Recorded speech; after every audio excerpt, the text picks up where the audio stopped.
नमस्कार, यह आपकी प्रिय ऋषिका दीप और आप सुन रहे हैं भगवती चरण वर्मा द्वारा रचित चित्रलेखा। यदि आप चाहें तो अपनी सुविधा अनुसार इस वीडियो का स्पीड चुन सकते हैं। इसके लिए आपके स्क्रीन पर टॉप राइट कॉर्नर पे जो 3 डॉट्स है उसको क्लिक करके उसमें प्लेबैक स्पीड्स के ऑप्शन पे जाके अपनी सुविधा अनुसार जिस भी स्पीड पर सुनना चाहते हैं आप सुन सकते हैं। कहानी आरंभ करने से पूर्व मैं आपका इस कहानी के पात्रों से परिचय करवाना चाहती हूँ। यदि आप चाहें तो पात्रों के नाम लिख कर रख सकते हैं, इससे कहानी समझने में सुविधा होगी। महाप्रभु रत्नांबर के 2 शिष्य हैं, श्वेतांग और विशाल देव। महाप्रभु रत्नांबर पाप का अर्थ खोजने हेतु श्वेतांग और विशाल देव को इस संसार में भेजते हैं, जिसके अंतर्गत श्वेतांग बीजगुप्त के यहाँ रहते हैं और विशाल देव कुमारगिरी के यहाँ। चित्रलेखा और बीजगुप्त एक दूसरे से प्रेम करते हैं। महासामंत मृत्युंजय अपनी बेटी यशोधरा का विवाह बीजगुप्त से करवाना चाहते हैं। उपक्रमणिका। श्वेतांग ने पूछा, और पाप? महाप्रभु रत्नांबर मानो गहरी निद्रा से चौंक उठे। उन्होंने श्वेतांग की ओर एक बार बड़े ध्यान से देखा। पाप? बड़ा कठिन प्रश्न है वत्स, पर साथ ही बड़ा स्वाभाविक। तुम पूछते हो पाप क्या है? इसके बाद रत्नांबर ने कुछ देर तक कोलाहल से भरे पाटलिपुत्र की ओर, जिसके गगन चुंबन करने का दम्भ भरने वाले ऊंचे ऊंचे प्रासाद अरुणिमा के धुंधले प्रकाश में अब भी दिखलाई दे रहे थे, देखा। हाँ, पाप की परिभाषा करने की मैंने भी कई बार चेष्टा की है, पर सदा असफल रहा हूँ। पाप क्या है और उसका निवास कहाँ है, यह एक बड़ी कठिन समस्या है, जिसको आज तक नहीं सुलझा सका हूँ। अविकल परिश्रम करने के बाद, अनुभव के सागर से उतरने के बाद भी जिस समस्या को नहीं हल कर सका हूँ, उसे किस प्रकार तुम्हें समझा दूं? रत्नांबर ने रुककर फिर कहा, पर श्वेतांग, यदि तुम पाप को जानना ही चाहते हो तो तुम्हें संसार में ढूंढना पड़ेगा। इसके लिए यदि तुम तैयार हो तो संभव है पाप का पता लगा सको। श्वेतांग ने रत्नांबर के सामने मस्तक नमाकर कहा, मैं प्रस्तुत हूँ,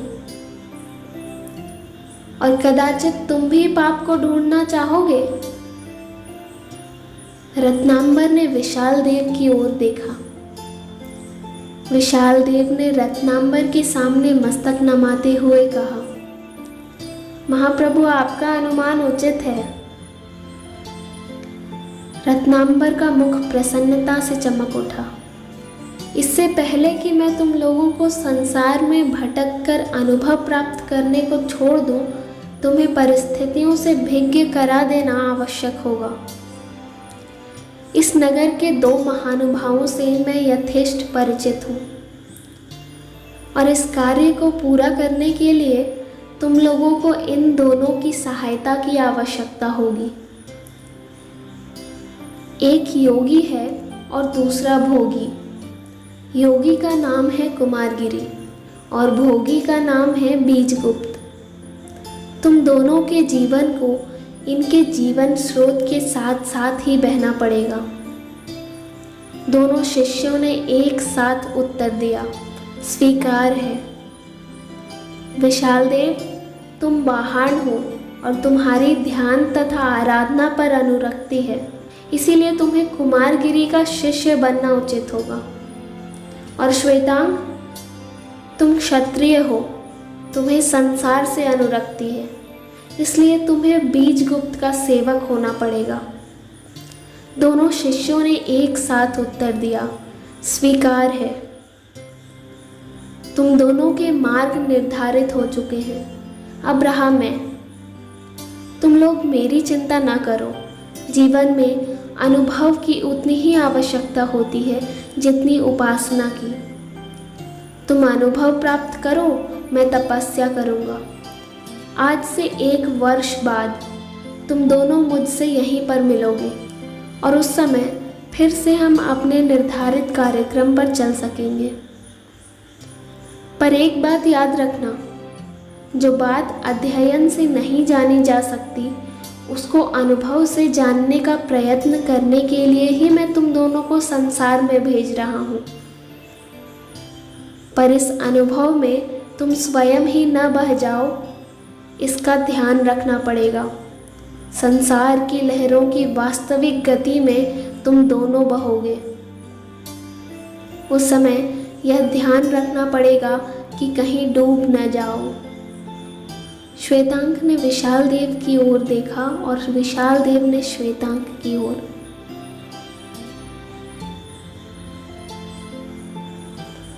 रत्नांबर ने कुछ देर तक मौन रहकर फिर कहना आरंभ किया।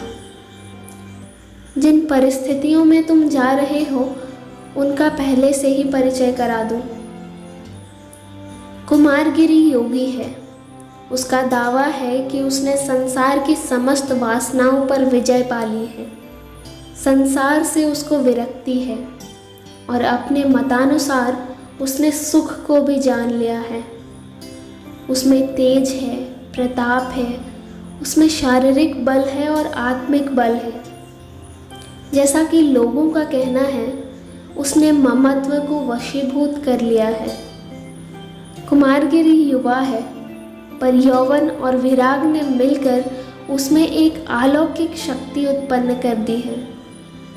संसार उसका साधन है और स्वर्ग उसका लक्ष्य। विशाल देव, वही कुमारगिरी तुम्हारा गुरु होगा। और श्वेतांक बीजगुप्त भोगी है। उसके हृदय में यौवन की उमंग है और आँखों में मादकता की लाली। उसके विशाल अट्टालिकाओं में भोग विलास नाचा करते हैं। रत्न जड़ित मदिरा के पात्रों में ही उसके जीवन का सारा सुख है। वैभव और उल्लास की तरंगों में वह केली करता है। ऐश्वर्य की उसके पास कमी नहीं है। उसमें सौंदर्य है और उसके हृदय में संसार की समस्त वासनाओं का निवास। उसके द्वार पर मतांग झूमा करते हैं। उसके भवन में सौंदर्य के मद से मतवाली नर्तकियों का नृत्य हुआ करता है। ईश्वर पर उसे विश्वास नहीं। शायद उसने कभी ईश्वर के विषय में सोचा तक नहीं है। और स्वर्ग तथा नरक की उसे कोई चिंता नहीं। आमोद और प्रमोद ही उसके जीवन का साधन तथा लक्ष्य भी है। उसी बीजगुप्त का तुम्हें सेवक बनना पड़ेगा। श्वेतांक स्वीकार है। महाप्रभु की आज्ञा शिरोधार्य है। श्वेतांक एक बार कल्पना से परे ऐश्वर्य की थाह लेना चाहता था। और विशाल देव, तुम्हें स्वीकार है। महाप्रभु की आज्ञा शिरोधार्य है। विशाल देव एक बार यौवन और विराग के मिश्रण से उत्पन्न शक्ति का महत्व जानना चाहता था। तो फिर ऐसा ही हो। इतना कहकर रत्नांबर उठ खड़े हुए। दूसरे दिन कुटी खाली पड़ी थी। गुरु साधना के शुष्क क्षेत्र में और शिष्य अथाह संसार में निकल पड़े थे। आज के लिए बस इतना ही। आगे की कहानी अगले एपिसोड में। धन्यवाद।